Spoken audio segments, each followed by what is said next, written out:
Carlota de México, la emperatriz olvidada. En los jardines de Chapultepec, bajo el cielo azul de México, una joven europea contemplaba lo que creía sería su gran destino.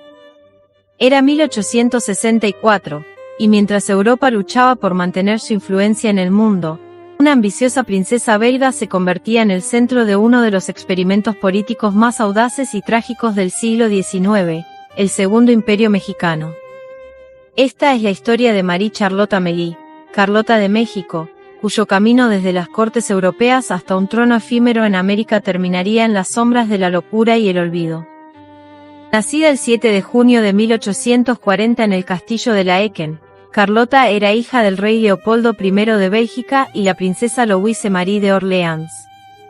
Su linaje no podía ser más distinguido, sobrina de la reina Victoria de Inglaterra, emparentada con las casas reales más importantes de Europa, y heredera de una fortuna considerable.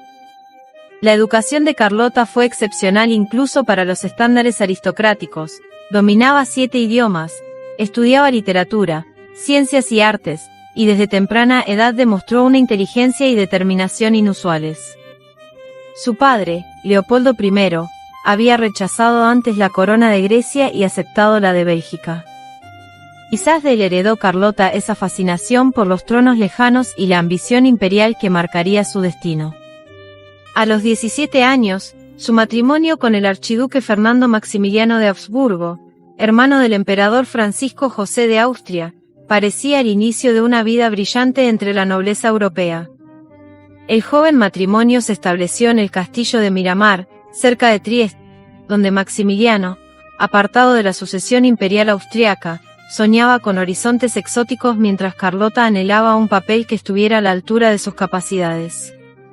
La oportunidad llegaría desde el otro lado del Atlántico, envuelta en el manto de una intervención militar. La gran ambición, un imperio en México. El contexto que llevaría a Carlota a México era un complejo entramado de intereses internacionales. Tras décadas de inestabilidad después de su independencia, México enfrentaba una grave crisis financiera. En 1861, el presidente Benito Juárez suspendió el pago de la deuda externa, proporcionando el pretexto perfecto para una intervención europea liderada por Francia. Napoleón III, emperador de los franceses, vio en México la oportunidad de establecer un contrapeso a la creciente influencia estadounidense, crear un Estado cliente que favoreciera los intereses franceses, y asegurar el acceso a las riquezas minerales mexicanas. Para legitimar esta ambición, necesitaba un monarca europeo que diera un barniz de civilización a la empresa colonial. La oferta del trono mexicano llegó a Miramar en 1863. Maximiliano dudaba, pero Carlota, con apenas 23 años, vio la oportunidad de su vida.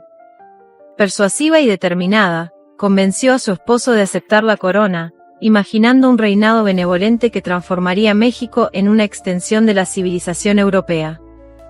Como condición para aceptar, Maximiliano renunció a sus derechos dinásticos en Austria, quemando simbólicamente sus puentes con Europa. El 14 de abril de 1864, la pareja imperial zarpó hacia su destino americano, llevando consigo baúles de porcelana fina, mobiliario europeo, y sueños grandiosos que pronto se estrellarían contra la compleja realidad mexicana. El 12 de junio de 1864, Maximiliano y Carlota hicieron su entrada triunfal en la Ciudad de México. Las calles estaban adornadas con flores y banderas, pero las celebraciones habían sido cuidadosamente orquestadas por los franceses. El entusiasmo popular era, en el mejor de los casos, forzado, en el peor, inexistente. Instalados en el majestuoso castillo de Chapultepec, la pareja imperial intentó establecer una corte a la europea en suelo mexicano. Carlota, ahora oficialmente, Carlota de México, asumió su papel con una dedicación que sorprendió incluso a sus detractores. A diferencia de muchos colonizadores, se esforzó por comprender el país que pretendía gobernar, aprendió español con fluidez, estudió la historia mexicana, y se interesó por las tradiciones indígenas. Pero más allá de estas consideraciones culturales, Carlota demostró ser una gobernante nata.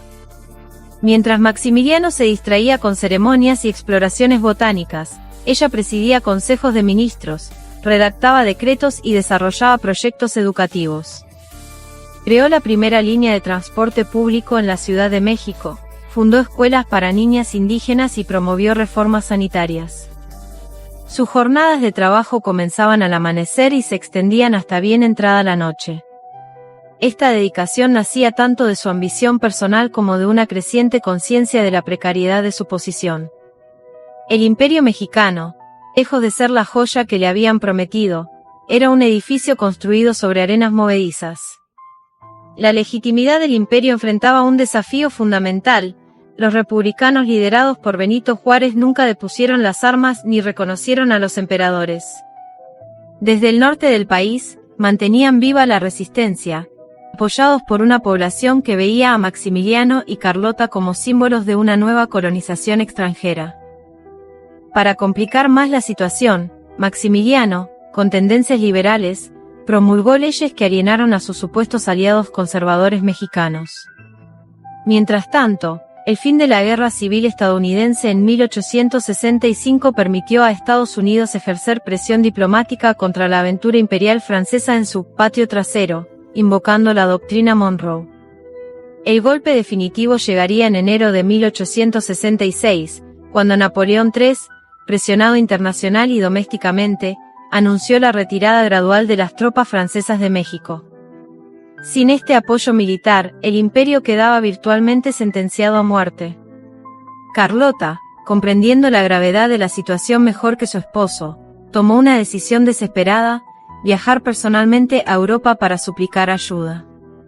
En julio de 1866, la emperatriz zarpó hacia el viejo continente, iniciando una frenética gira diplomática que la llevaría de París a Viena, y finalmente al Vaticano. Su misión fue un fracaso tras otro. Napoleón III la recibió con frialdad y confirmó la retirada de sus tropas. La familia imperial austriaca, que nunca había aprobado la aventura mexicana, se mostró igualmente inflexible. La tensión, el agotamiento y las sucesivas humillaciones fueron minando la estabilidad mental de Carlota. El colapso llegó en el Vaticano. Durante una audiencia con el Papa Pío IX, Carlota sufrió un episodio psicótico. Convencida de que los enemigos del imperio intentaban envenenarla, se negó a beber o comer nada que no fuera preparado ante sus ojos. Pasó la noche en el Vaticano, un privilegio sin precedentes para una mujer, bebiendo solo el agua de una fuente pública que creía libre de veneno. Los médicos diagnosticaron una melancolía profunda, pero lo que realmente estaba experimentando Carlota era el inicio de una paranoia que nunca la abandonaría. Su familia la recogió discretamente del Vaticano y la trasladó a Miramar. La brillante emperatriz, de apenas 26 años, se sumergía en un mundo de delirios del que nunca emergería. Mientras tanto, en México, el imperio se desmoronaba. Sin el apoyo francés y con los republicanos avanzando desde todas direcciones, Maximiliano rechazó las oportunidades de escape, decidido a luchar hasta el final. El 15 de mayo de 1867, fue capturado en Querétaro. Un mes después, el 19 de junio, fue fusilado junto a sus generales en el Cerro de las Campanas. Carlota nunca supo con certeza del fusilamiento de su esposo. Sus cuidadores, temerosos de empeorar su condición, mantuvieron la noticia en secreto, alimentando durante décadas una espera que nunca terminaría. Lo que siguió para Carlota fue un limbo de 60 años.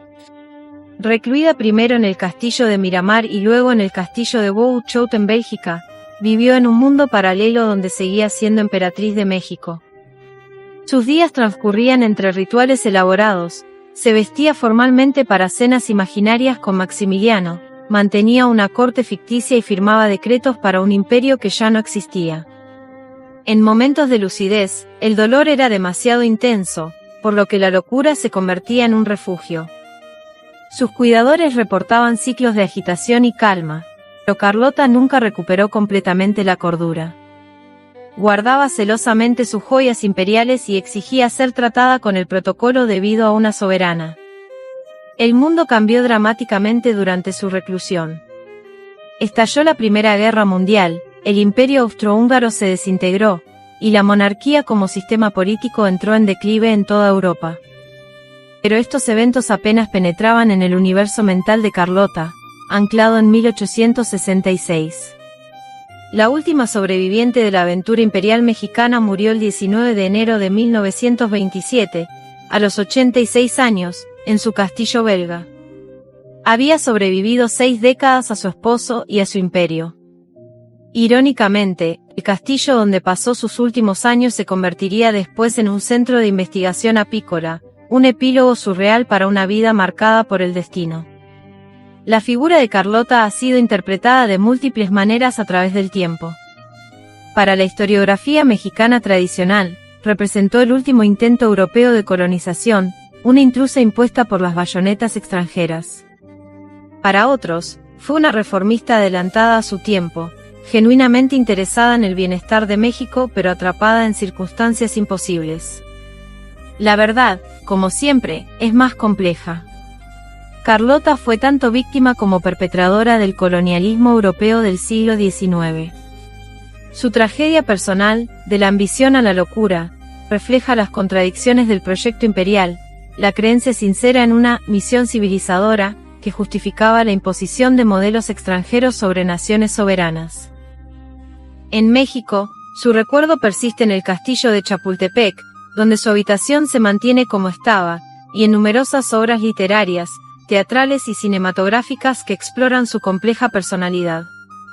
El diamante Emperador Maximiliano, parte de su dote, continúa siendo una de las joyas históricas más valiosas del mundo.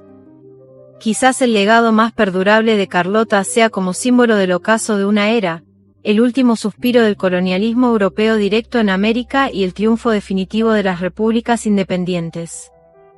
Su historia nos recuerda que incluso los proyectos imperiales más ambiciosos pueden desmoronarse ante la resistencia de los pueblos determinados a forjar su propio destino. Carlota de México, una emperatriz fuera de lo común. Carlota fue la primera y única soberana europea que visitó el Vaticano sin usar el tradicional velo negro, privilegio que reflejaba su estatus excepcional. Durante su breve reinado, introdujo la primera línea de transporte público en la Ciudad de México. Su memoria fotográfica y capacidad lingüística le permitían recordar los nombres de todos los que le eran presentados y dirigirse a ellos en su idioma nativo. En sus delirios, conversaba frecuentemente con personajes históricos como María Antonieta, estableciendo paralelos entre sus destinos. Durante su reclusión, mantenía una rutina estricta de comidas imaginarias, donde se servían platos mexicanos que ella había disfrutado durante su reinado. Sus diarios y correspondencia, que suman miles de páginas, revelan una mente brillante y observadora, incluso en medio de su deterioro mental. El castillo de Bouchout, donde pasó sus últimos 50 años, es hoy el Jardín Botánico Nacional de Bélgica, especializado en la investigación y conservación de abejas. La historia de Carlota de México, trágica y fascinante, nos recuerda que detrás de los grandes movimientos geopolíticos hay siempre historias profundamente humanas de ambición, amor, deber y, en su caso, un destino más cruel que la muerte, el olvido en vida.